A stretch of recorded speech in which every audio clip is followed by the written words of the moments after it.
YouTube వీక్షకులకు శ్రీరామకృష్ణ సేవా సమితి కోటగిరి వారి తరపున స్వాగతం సుస్వాగతం. మనం ప్రియమైన సాధకులకు అనే పుస్తకంలో తుర్యానంద స్వామి తన శిష్యులకు రాసినటువంటి లెటర్ని క్రమక్రమంగా చదువుతున్నాం. ఇప్పుడు 47వ లెటరు అల్మోరా నుంచి 24 మే 1915న రాయటం జరిగింది. ప్రియమైన సాధక, శరీరం ఉన్నంత వరకు మానవుడు సుఖదుఖాలకు లోనవుతూ ఉంటాడు. చాందోగ్య ఉపనిషత్ ఇలా చెబుతుంది, మనిషి శరీరంతో తాదాత్మ్యం చెందుతున్నంత వరకు సుఖదుఖాలకు అంతు ఉండదు. మనిషి శరీరంతో తాదాత్మ్యం చెందుతున్నంత వరకు సుఖదుఖాలకు అంతు ఉండదు. శరీరాన్ని గురించే ఆలోచిస్తూ పూర్తి జీవితాన్ని గడపడం అంత మంచి పని కాదు. శరీరంతో తాదాత్మ్యం చెందకుండా ఉన్నవాడిని సుఖదుఖాలు స్పృశించలేవు అని అదే ఉపనిషత్తు చెప్తుంది. ఈ శరీరంలో అశరీరమైన ఆత్మ ఉంది. ఇది మంచి చెడుల చేత స్పృశించబడదు.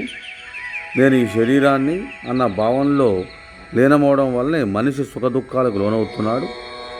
నేను దేహాన్ని కాదు, దేహం లేని ఆత్మను అనే దృక్పథాన్ని అలవరుచుకోవడం ద్వారా మనిషి సుఖదుఖాలకు అతీతమవడానికి ప్రయత్నం చేయాలి. నిస్సందేహంగా ఇది ఎన్నో బాధలను తగ్గిస్తుంది. ఈ లోకంలో ప్రతిదీ ఆలోచన వల్లనే సృష్టించబడుతుంది. మనం ఎలా ఆలోచిస్తే అలా తయారవుతాం. ఎల్లప్పుడూ దేహభావంతో కొట్టుకోవడం కంటే మనిషి అప్పుడప్పుడు దేహం లేని ఆత్మనని భావించడం తప్పకుండా అతనికి మేలు కలిగిస్తుంది. యేసుప్రభు ఇలా చెప్పాడు, ఉన్నవారికి ఇవ్వబడుతుంది, లేని వాని నుండి అతనికి ఉన్నది కూడా తీసివేయబడుతుంది. మార్కు సువార్త 4:25. ఇది ఎంతో సత్యం. మన గురుదేవులు నేనేమీ సాధించలేదే, నేను పాపిని అని విలపించేవాడు నిజంగా ఏమి సాధించలేక పాపి అవుతున్నాడు అని చెప్పేవారు. కాబట్టి నిరాశకు లొంగిపోవద్దు.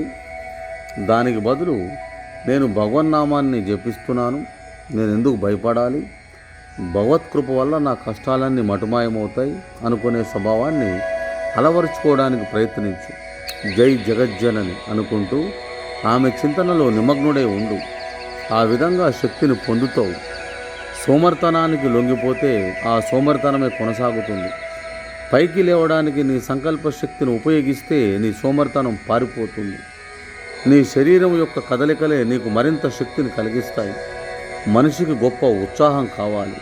నీరసంగా హుషారు లేని స్వభావాన్ని శ్రీరామకృష్ణులు ఇష్టపడేవారు కాదు. నిర్భయంగా తెగబడే బందిపోటు లాంటి వైఖరి కావాలని ఆయన శిష్యులకు చెప్పేవారు.